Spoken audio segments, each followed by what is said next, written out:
Hello नमस्कार दोस्तों, मैं विराज ब्राइट एजुकेशन चैनल पर एक बार फिर से आपका स्वागत करता हूं।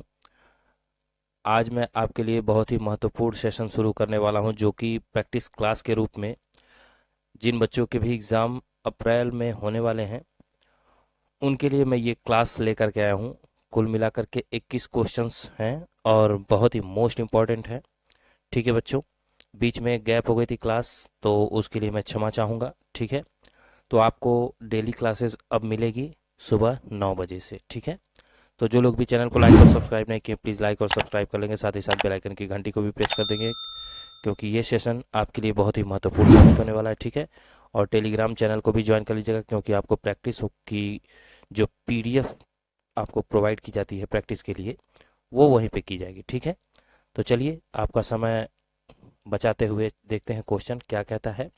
पहला क्वेश्चन है, निम्नलिखित में से बुलियन डेटा सेल में किस प्रकार के वैल्यूज़ की अनुमति होती है। इसी तरह के क्वेश्चंस बार बार आपके एग्जाम में पूछे जाते हैं। ठीक है, बुलियन डेटा सेल में किस प्रकार के वैल्यूज़ की अनुमति होती है बच्चों। ट्रू एंड फॉल्स की, यस और नो की, करेक्ट और एरर की, या नन ऑफ दीज, इनमें से कोई नहीं। तो बुलियन डेटा सेल में जो वैल्यू दी जाती है बच्चों, वो किसकी दी जाती है, ट्रू एंड फॉल्स की। ठीक है ना, यही दो वैल्यू होती है। चलिए अब नेक्स्ट अगला है, निम्नलिखित में से मोबाइल मनी आइडेंटिफायर में कितने अंकों का कोड मौजूद होता है, बताना है आपको। MMID मोबाइल मनी आइडेंटिफायर, ठीक है, कितने अंकों का होता है, 9, 4, 7 या फिर 11। ठीक है, तो मोबाइल मनी आइडेंटिफायर में बच्चों 7 अंकों का कोड मौजूद होता है। ठीक है ना, चलिए अब नेक्स्ट अगला है, निम्नलिखित में से कौन एक आंतरिक ब्लॉक का उद्देश्य नहीं कहलाता है। कह रहा है आंतरिक ब्लॉक का उद्देश्य क्या नहीं है। Sharing information, public access, team member, common messenger, या फिर शेयरिंग इंफॉर्मेशन और पब्लिक एक्सेस दोनों, यानी ए और बी दोनों। तो मैंने आपको एक छोटा सा हिंट दिया था, शायद आप लोग नहीं जानते होंगे, पुराने बच्चे होंगे वो लोग जानते होंगे कि जहां दोनों दिया हो, ए और बी बोथ, उसको हमेशा टिक करें बिना पढ़े। ज्यादातर वो क्वेश्चंस आपके सही होते हैं। ठीक है, ये एक शॉर्ट ट्रिक है।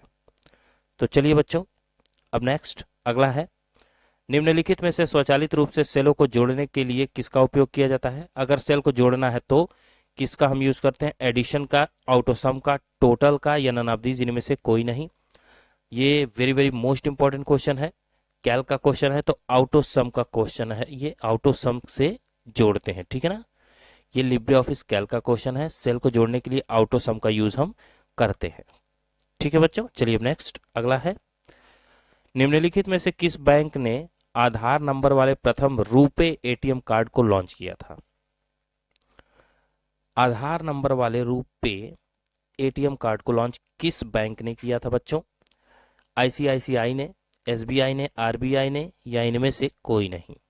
तो बताइए, रुपे एटीएम कार्ड आधार नंबर वाले जो होते हैं उसे किसने लॉन्च किया था, तो एसबीआई ने किया था। ठीक है, चलिए अब नेक्स्ट अगला है, अच्छा एसबीआई का फुल फॉर्म क्या था, स्टेट बैंक ऑफ इंडिया। ठीक है ना, IPv6 एड्रेस कितने बिट का होता है, जल्दी से बताइए आप लोग। 16 बिट का होता है, 32 बिट का होता है, 64 बिट का होता है, या फिर 128 बिट का होता है।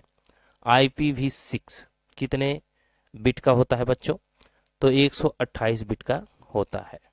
ठीक है ना, चलिए अब नेक्स्ट अगला है, निम्नलिखित में से किस टोपोलॉजी का उपयोग लोकल एरिया नेटवर्क के लिए नहीं किया जा सकता है। ध्यान दीजिएगा, पूछ रहा है निम्नलिखित में से किस टोपोलॉजी का उपयोग लोकल एरिया नेटवर्क यानी लैन के लिए नहीं किया जाता है। रिंग टोपोलॉजी, स्टार टोपोलॉजी, बस टोपोलॉजी, या इनमें से कोई नहीं, जल्दी से बताइए। तो लोकल एरिया नेटवर्क के लिए कौन सी टोपोलॉजी का उपयोग नहीं करते हैं बच्चों, तो इनमें से वो है ही नहीं, सब लोकल एरिया नेटवर्क टोपोलॉजी कहलाती है, रिंग, स्टार, बस, सब। ठीक है ना, चलिए अब नेक्स्ट, इसीलिए अच्छे से देख करके ध्यान से पढ़ना है आपको, एक एक नंबर महत्व रखता है। ठीक है, क्योंकि 100 क्वेश्चंस होते हैं जिसमें से 50 क्वेश्चन आपको करने ही हैं अगर आपको पास करना है तो। साटा का फुल फॉर्म क्या होता है, serial advance technology attachment, simple active transmission algorithm, security, artificial technical access या फिर नन ऑफ दीज, इनमें से कोई नहीं। साटा का फुल फॉर्म आपसे बहुत बार पूछ सकता है, क्योंकि बहुत बार पूछा है एग्जाम में। तो बताइए क्या होगा। कुछ क्वेश्चंस, कुछ क्या, मैं जानता हूं कि 40% 50% क्वेश्चंस ऐसे हैं जो बार बार दोहराए जाते हैं ट्रिपल सी में। ठीक है बच्चों, तो साटा का जो फुल फॉर्म होता है सीरियल एडवांस टेक्नोलॉजी अटैचमेंट होता है। चलिए अब नेक्स्ट अगला है, निम्नलिखित में से गणना करने के लिए किसका उपयोग करते हैं। गणना करने के लिए, कैलकुलेशन के लिए, तो ऐसे ही पता चल गया होगा, मैंने कहा कैलकुलेशन के लिए तो आपको याद हो जाएगा। लिब्रे ऑफिस राइटर का, लिब्रे ऑफिस इम्प्रेस का, लिब्रे ऑफिस कैल्क का या नन ऑफ दीज, इनमें से कोई नहीं। तो कैल्क का यूज करते हैं, किसका बच्चों, गणना के लिए कैल्क का। चलिए अब नेक्स्ट अगला है, विंडो 10 के बूट विकल्प में न्यू लॉन्च करने की शॉर्टकट कुंजी क्या होती है। बताइए, विंडो 10 के बूट विकल्प में न्यू लॉन्च करना है तो उसकी शॉर्टकट कुंजी क्या होती है। F1, F8, F3, F6। New launch करने की विंडोज 10 में F8 फंक्शन का इस्तेमाल हम करते हैं। ये जितने भी हैं ये सब फंक्शन है, ठीक है ना। चलिए अब नेक्स्ट, फंक्शन की इसे कहते हैं। लिब्रे ऑफिस में किसी डॉक्यूमेंट से बाहर निकलने के लिए किस शॉर्टकट कुंजी का इस्तेमाल किया जाता है। बताइए, लिब्रे ऑफिस में किसी डॉक्यूमेंट से बाहर निकलने के लिए किस शॉर्टकट कुंजी का इस्तेमाल हम करते हैं। Ctrl+W, Ctrl+Q, Ctrl+E या नन ऑफ दीज, इनमें से कोई नहीं। तो किसी डॉक्यूमेंट से अगर आपको बाहर निकलना है बच्चों तो Ctrl+W का इस्तेमाल करेंगे, और अगर Ctrl+Q का इस्तेमाल करेंगे तो वो लिब्रे ऑफिस का जो एप्लीकेशन खुला होता है वो पूरा का पूरा बंद हो जाएगा। ठीक है ना। तो डॉक्यूमेंट से बाहर निकलने के लिए Ctrl+W और लिब्रे ऑफिस एप्लीकेशन से बाहर निकलने के लिए Ctrl+Q का इस्तेमाल करते हैं।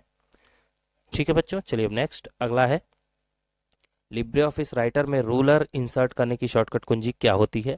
Ctrl+R, Ctrl+Shift+R या केवल Shift+R या Alt+R। बताइए, राइटर में रूलर इंसर्ट करने की जो शॉर्टकट कुंजी होती है बच्चों वो Ctrl+Shift+R होती है। ठीक है ना। लिब्रे ऑफिस राइटर में रूलर इंसर्ट करने की शॉर्टकट कुंजी है, ध्यान दे दीजिएगा। ठीक है ना, आपके एग्जाम में पूछा जा सकता है। चलिए अब नेक्स्ट अगला है, निम्नलिखित में से USSD में किसका उपयोग किया जाता है। Unstructured supplementary data. ठीक है ना। बताइए, OTP का, एमपिन का, ईमेल का या इनमें से कोई नहीं, नन ऑफ दीज। मैं जो भी क्वेश्चंस लेकर के आता हूं बच्चों बहुत ही मोस्ट इंपॉर्टेंट होते हैं। पिछले एग्जाम में जो भी बच्चे एग्जाम दिए थे पढ़ करके उनसे पूछिएगा, हर किसी का B grade, B grade, B grade या फिर ए ग्रेड, इससे नीचे किसी का नहीं है। ठीक है ना। तो बताइए, USSD में किसका उपयोग किया जाता है बच्चों। OTP, एमपिन, ईमेल या नन ऑफ दीज, इनमें से कोई नहीं। तो एमपिन का इस्तेमाल हम USSD में करते हैं। ठीक है ना। चलिए अब नेक्स्ट, निम्नलिखित में से किस स्लाइड के कंटेंट प्रेजेंटेशन की प्रत्येक फाइल में शामिल किए जाते हैं। कह रहा है कौन सी स्लाइड के कंटेंट जो है प्रेजेंटेशन की प्रत्येक फाइल में शामिल किया जा सकता है, वो कौन है। Presenting file, insert slide, master slide या नन ऑफ दीज, इनमें से कोई नहीं। तो प्रेजेंटेशन की प्रत्येक फाइलों में जो स्लाइड शामिल किया जाता है कंटेंट को, उसे हम मास्टर स्लाइड कहते हैं। क्या कहते हैं बच्चों, मास्टर स्लाइड। ठीक है ना। चलिए अब नेक्स्ट अगला है, अगला कहता है लिंक्डइन किस लिए उपयोग किया जाता है। लिंक्डइन एक एप्लीकेशन है, वो किस लिए यूज किया जाता है। बिजनेस के लिए, जॉब के लिए, सोशल नेटवर्किंग के लिए या ए और बी दोनों, यानी बिजनेस और जॉब दोनों के लिए। तो लिंक्डइन जो है बच्चों जॉब बिजनेस दोनों के लिए उपयोग किया जाता है। चलिए अब नेक्स्ट अगला है, निम्नलिखित में से पॉकेट मनी किस बैंक ने लॉन्च किया था। पॉकेट मनी किस बैंक ने लॉन्च किया था। RBI, ICICI, PNB और SBI। बताइए, इनमें से कौन सही होगा। पॉकेट मनी बैंक ने लॉन्च किया था, बताइए किसने। तो पॉकेट मनी जिस बैंक ने लॉन्च किया था उसका नाम है ICICI। क्या है बच्चों, ICICI। चलिए अब नेक्स्ट अगला है, निम्नलिखित में से किसका उपयोग करके वेब पेज का कोड लिखा जा सकता है। किसका उपयोग करके वेब पेज का कोड हम लिख सकते हैं बताइए? यूआरएल का उपयोग करके, एसएमटीपी का उपयोग करके, एचटीएमएल का उपयोग करके, या इनमें से किसी का नहीं? तो एचटीएमएल का उपयोग करके वेब पेज के कोड को लिख सकते हैं, ठीक है ना। जहां पे भी वेब पेज का नाम आए वहां एचटीएमएल जरूर होगा, और इसका फुल फॉर्म होता है हाइपर टेक्स्ट मार्कअप लैंग्वेज, ठीक है बच्चों। चलिए अब नेक्स्ट, अगला है निम्नलिखित में से फॉर्मेटिंग मार्क्स की शॉर्टकट कुंजी क्या होती है? Very very most important question है बच्चों। फॉर्मेटिंग मार्क्स की शॉर्टकट कुंजी पूछ रहा है control plus F6, control plus F10, control plus F12, या इनमें से कोई नहीं? तो क्या हो जाएगा? मार्क्स जो है फॉर्मेटिंग मार्क्स, उसकी शॉर्टकट कुंजी कंट्रोल प्लस F10 होती है, ठीक है ना। चलिए अब नेक्स्ट, अगला है निम्नलिखित में से क्लाउड कंप्यूटिंग में डाटा को कहाँ स्टोर किया जा सकता है, या फिर कहाँ स्टोर किया जाता है? क्लाउड कंप्यूटिंग में डाटा को कहाँ स्टोर किया जाता है? सर्वर में, इंटरनेट में, क्लाउड में, या इनमें से कोई नहीं? बताइए। तो सर्वर में स्टोर किया जाता है बच्चों, कहाँ? सर्वर में। चलिए अब नेक्स्ट, अगला है निम्नलिखित में से कौन सा एक प्रेजेंटेशन ग्राफिक्स सॉफ्टवेयर नहीं है? ग्राफिक्स सॉफ्टवेयर, कौन सा प्रेजेंटेशन ग्राफिक्स सॉफ्टवेयर नहीं है? MS DOS, MS PowerPoint, Adobe Reader, या फिर इनमें से कोई नहीं? तो कौन सा प्रेजेंटेशन ग्राफिक सॉफ्टवेयर नहीं है बच्चों? तो एडोब रीडर जो है वो ग्राफिक सॉफ्टवेयर नहीं है, ठीक है ना। ध्यान से देखिएगा, आपके एग्जाम में पूछेगा ये। अब चलिए आज का लास्ट क्वेश्चन देखते हैं। हम इम्प्रेस में प्री लोडेड टेम्पलेट हटा सकते हैं। प्री लोडेड मतलब जो पहले से टेम्पलेट होता है उसे हम हटा सकते हैं। ट्रू होगा कि फॉल्स होगा? तो इस क्वेश्चन का जवाब मैं आपसे जानना चाहूँगा, ठीक है। ये आपके लिए होमवर्क है तो थोड़ा सा टेढ़ा क्वेश्चन, शायद नए बच्चों को आप मालूम ना हो, लेकिन फिर भी इसके आंसर को देने की कोशिश करिएगा आप लोग कमेंट में, ठीक है, ताकि मुझे पता चल सके कि आप लोग पढ़ रहे हैं अच्छे से, ठीक है बच्चों। तो चलिए, जो लोग भी चैनल को लाइक और सब्सक्राइब नहीं किए प्लीज़ लाइक और सब्सक्राइब कर देंगे। आज की वीडियो में बस इतना ही था बच्चों। अगले वीडियो में मैं और भी मोस्ट इंपॉर्टेंट क्वेश्चंस लेकर के आऊँगा। अब डेली क्लासेस आपको मिलती रहेगी, ठीक है। तो घबराइएगा नहीं, बस अपने तैयारी पे भरोसा रखिएगा, और अपने आप पे भी। आप लोगों को पास होने से कोई नहीं रोक सकता है अगर आप अच्छे से पढ़ाई कर रहे हैं तो, ठीक है।